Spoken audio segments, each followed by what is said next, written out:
नमस्कार, स्वागत है आपका हमारे चैनल में। मैं रानी गुप्ता आपके साथ और बड़ी खबर आ रही है। केंद्रीय गृह मंत्री अमित शाह ने विपक्षियों पर जमकर निशाना साधा है। आपको बता दें कि उन्होंने सीधे तौर पर कहा है कि भारतीय लोकतंत्र के लिए तुष्टीकरण की राजनीति, वंशवाद की राजनीति और जातिवाद की राजनीति सीधे सीधे। इसी के साथ ही आपको बता दें कि वो कांग्रेस पर भी जमकर हमलावर नजर आए हैं। आपको बता दें कि उन्होंने कहा कि जिस तरीके से आज देश का माहौल है उसके लिए सीधे तौर पर विपक्षियों के द्वारा तुष्टीकरण की राजनीति ही जिम्मेदार है।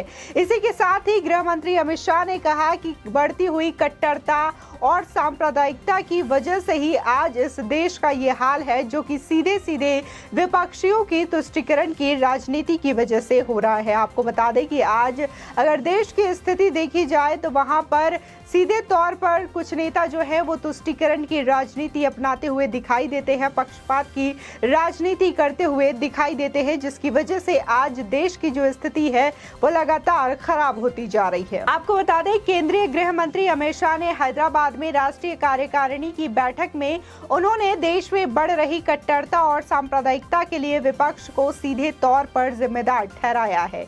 इसके साथ ही उन्होंने ये भी दावा किया है कि अगले 30 से 40 साल तक का समय भाजपा का होगा और इस दौरान भारत विश्व गुरु बन जाएगा। आपको बता दें कि हैदराबाद में आयोजित बीजेपी की राष्ट्रीय कार्यकारिणी की बैठक में अमित शाह ने विपक्षी दलों पर कटाक्ष करते हुए कहा कि परिवारवादी पार्टियों को लोगों ने सीधे तौर पर खारिज कर दिया है। इसी के साथ ही उन्होंने कहा कि परिवारवाद की राजनीति लोकतंत्र के लिए सबसे बड़ा खतरा है।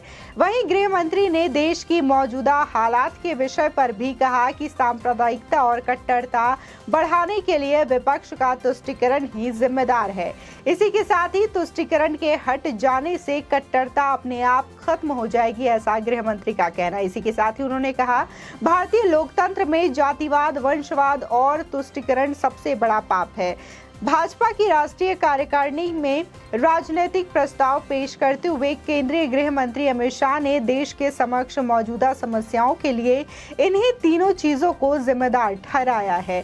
देश में बदलते राजनीतिक विमर्श को रेखांकित करते हुए शाह ने कहा कि भाजपा ही अगले 30-40 साल तक सत्ता में रहने वाली है। साथ ही उन्होंने 2024 तक पूर्वोत्तर भारत को अलगाववाद समेत सभी समस्याओं से मुक्त करने का भरोसा भी दिलाया। इसी के साथ ही केंद्रीय कार्यकारिणी में अमित शाह द्वारा पेश की गई राजनीतिक प्रस्ताव को असम के मुख्यमंत्री हेमंत बिस्वा शर्मा और कर्नाटक के मुख्यमंत्री बसवराज बोम्मई ने समर्थन किया है। बता दें, शर्मा ने शाह के भाषण की जानकारी दी है। शर्मा के अनुसार अमित शाह के भाषण का मुख्य सार जातिवाद, वंशवाद और तुष्टीकरण से देश को निजात दिलाने को लेकर था। उन्होंने साफ किया है कि पिछले दिनों हुई उदयपुर में कन्हैया लाल की हत्या जैसी घटनाओं का अमित शाह ने उल्लेख नहीं किया है। इसकी बजाय उनका भाषण देश के मौजूदा हालात, उसकी वजहों और उसके निपटने की भाजपा की रणनीति तक सीमित रहा है।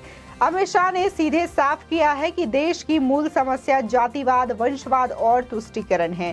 देश में बढ़ती कट्टरता और सांप्रदायिक तनाव के लिए तुष्टीकरण ही जिम्मेदार है। तुष्टीकरण की सफाई से सांप्रदायिक कट्टरता अपने आप खत्म हो जाएगी। साथ ही अमित शाह ने कहा कि अभी तक विपक्षी दलों ने जातिवाद, क्षेत्रवाद और तुष्टीकरण को राजनीति का आधार बनाया था, लेकिन अब देश का राजनीतिक परिदृश्य बदल चुका है।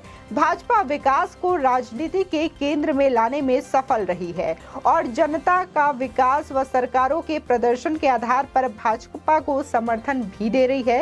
इसी के साथ ही परिवारवाद पर हमला करते हुए अमित शाह ने कहा कि आने वाले चुनावों में बंगाल और तेलंगाना से परिवार केंद्रित पार्टियों का सफाया होगा और जनता के समर्थन के बल पर बीजेपी सत्ता में आएगी। इसी तरीके से उन्होंने झारखंड, ओडिशा और तमिलनाडु में भी भविष्य में भाजपा की सरकार बनने का दावा किया है।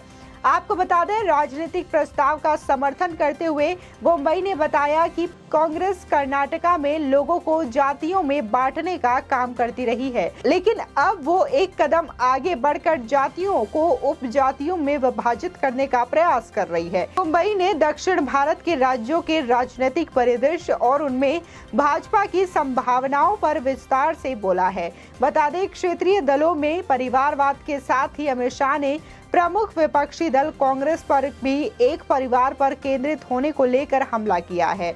उन्होंने कहा कि कांग्रेस बिखरी हुई है और अंदरूनी कलह से जूझ रही है।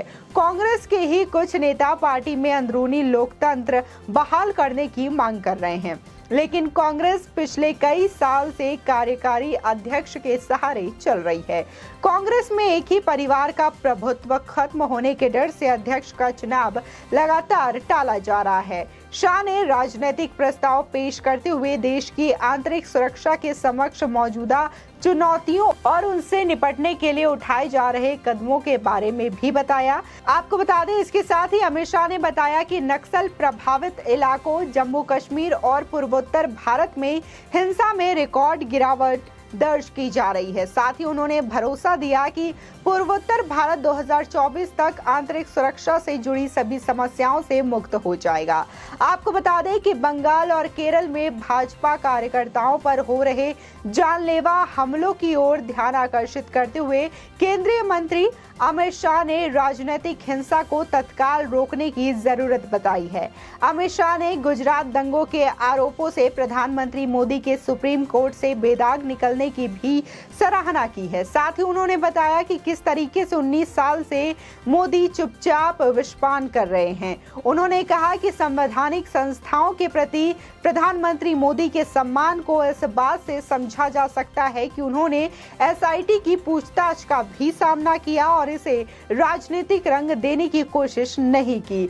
उसके उलट राहुल गांधी से ईडी की पूछताछ के दौरान कांग्रेस के विरोध प्रदर्शन को देखा जा सकता है। देखा गया कि जब ईडी ने राहुल गांधी को समन किया था तो कैसे कांग्रेस के कार्यकर्ता सड़कों पर उतर आए थे और उन्होंने तरह तरीके से प्रधानमंत्री को लेकर के अपशब्द बोलने का प्रयास किया था। इसी के साथ ही उनकी महिला नेत्रियों, चाहे फिर वो अलका लांबा हो, रेणुका चौधरी हो, जैसे तमाम कांग्रेसी नेताओं ने भी पुलिस को लेकर के और न जाने किस तरीके से प्रदर्शन में हिस्सा लिया और जो तस्वीरें सामने आई थी वो बिल्कुल चौंकाने वाली तस्वीरें कांग्रेस के विरोध प्रदर्शन से निकल कर आई थी। आपको बता दें, इसी के साथ ही केंद्रीय मंत्री अमित शाह ने भी कहा कि जिस तरीके से भाजपा जो भी कार्य करती है, जो भले ही देश हित में होता है, लोक हित में होता है, फिर चाहे वो धारा 370 को हटाना हो, इसी के साथ ही सीए एनआरसी को लेकर भी अमित शाह ने कहा। इसी के साथ ही वैक्सीनेशन का भी विरोध कांग्रेस के द्वारा किया गया था, इस बात को भी उन्होंने दोहराया।